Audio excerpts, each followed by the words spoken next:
Yola, Monica, by the time I walked out of the studio after that first story with this lady in it, my phone was ringing. People wanted to help, but it was one good guy who led the charge.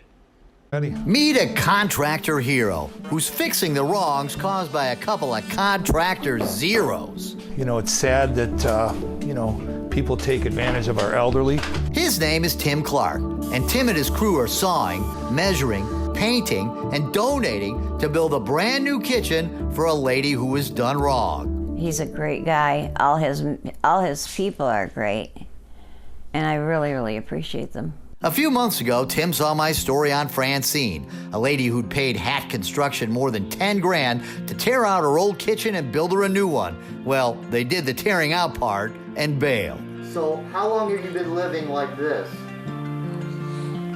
About a year and a half. She had no counters, no cupboards, a dishwasher just left in the middle of the floor, and the floor itself now just uneven subflooring. It hurts.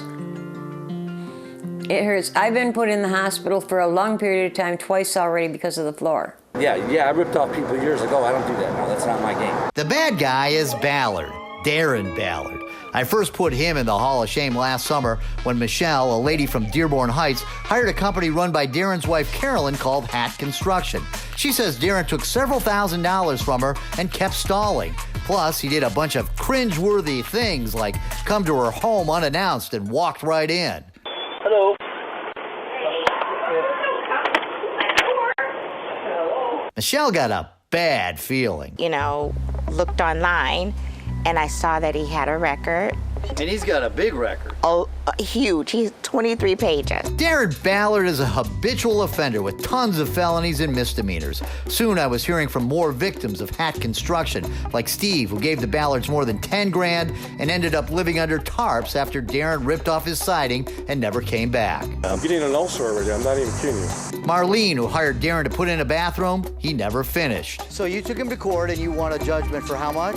$3,100. A judgment he never paid. Lance, who said he was bamboozled out of his money when he paid to have his rental properties fixed up. My head was hanging low. It was not a proud moment in my life. Jennifer, who hired Darren to paint her house and got a half-painted house. He's a very creepy person. And Sterna, who paid Darren 10 grand for this dangerous mess. Never cleaned up once. And you have, how many children do you have? 4. And on top of the bad jobs, the Ballards don't even have a contractor's license between them.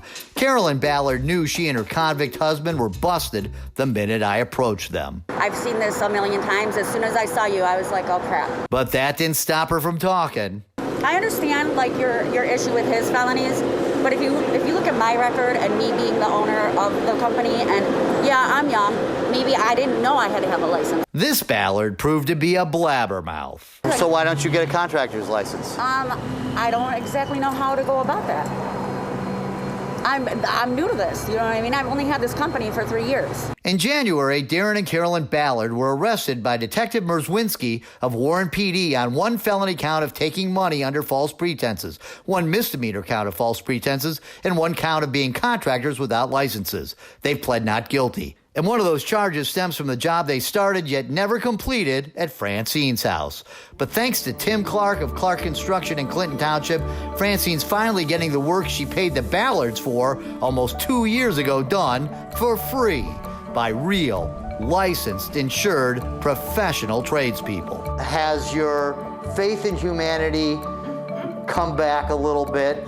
Yes, definitely. And now the job is finished, and it didn't cost Francine a dime. We want to help people.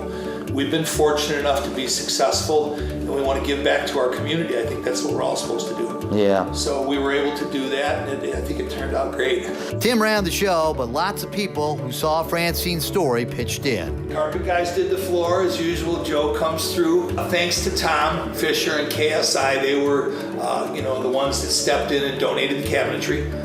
Ted and Sino at Preferred Marble, they donated the countertops. We had Steve from Stanzik Plumbing that donated the plumbing. Of course, my crew, we did all the work. And even the City of Warren Building Department wanted to help out by not charging Tim for the permits. So, what do you think of your new kitchen now? I love it.